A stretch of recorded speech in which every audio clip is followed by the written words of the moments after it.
Bonjour, aujourd'hui on continue sur les multiples consécutifs et plus particulièrement on va voir comment on pose une division avec des nombres entiers sans s'occuper de la partie décimale, juste avec les nombres entiers, ce qu'on appelle une division euclidienne. Division euclidienne, c'est donc une division dans laquelle on ne s'occupe que de la partie entière.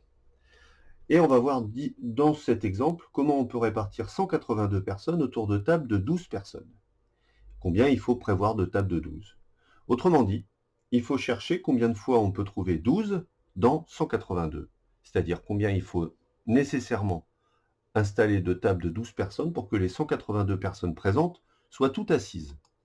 Alors au lieu de diviser directement 182 par 12, on va commencer par prendre juste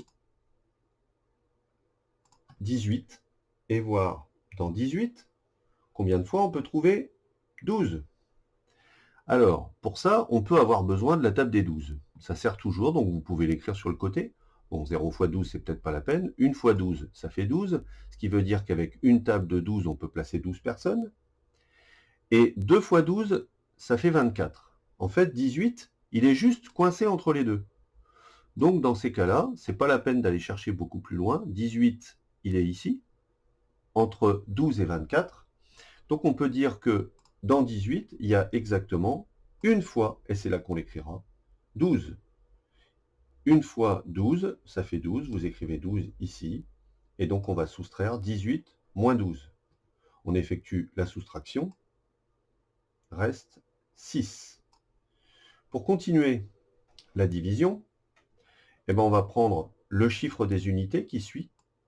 Hop, et on va recommencer. On va se demander cette fois-ci, dans 62, combien de fois on peut trouver 12.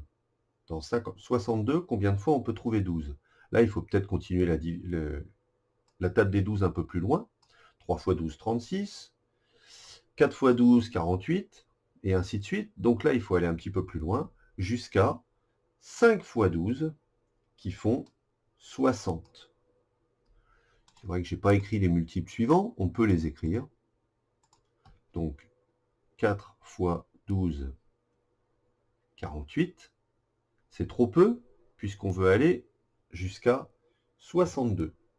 5 fois 12, 60. Bon, bah là, on voit bien que c'est pas la peine d'aller chercher le multiple suivant, puisque 60, c'est très proche de 62. Et 60, c'est 5 fois 12. Donc on écrit 5 ici.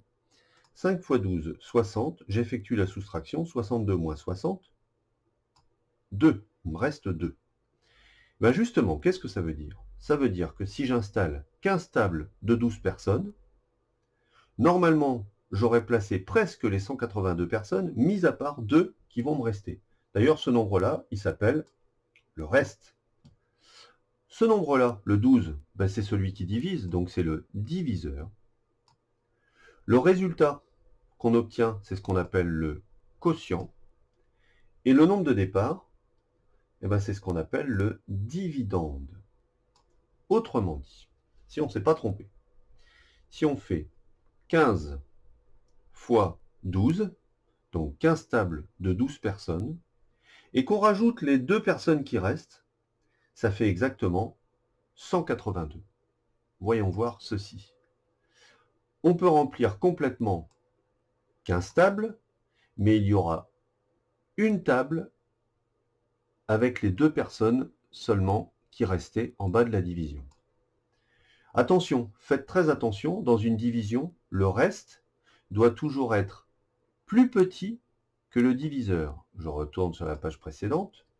Le nombre que vous trouvez ici,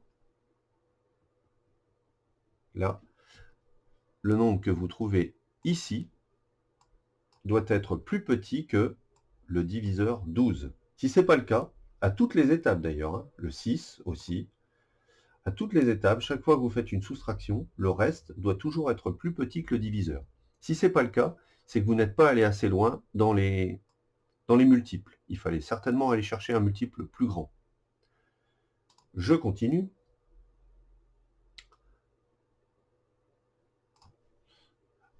Pour vérifier le calcul, on peut, comme ici, faire 15 fois 12, c'est-à-dire les 15 tables de 12 personnes, plus les 2 personnes qui restent toute seule, ça fait bien 182. Vous pouvez le vérifier à la calculatrice. 15 fois 12, ça fait 180. Si je rajoute 2, ça fait 182.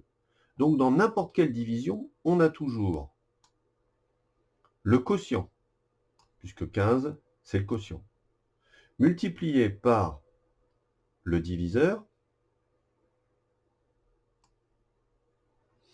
et si on ajoute le reste, eh bien on retombe forcément sur le dividende, en faisant attention toujours que dans toutes les divisions euclidiennes, le reste doit toujours être plus petit que le diviseur.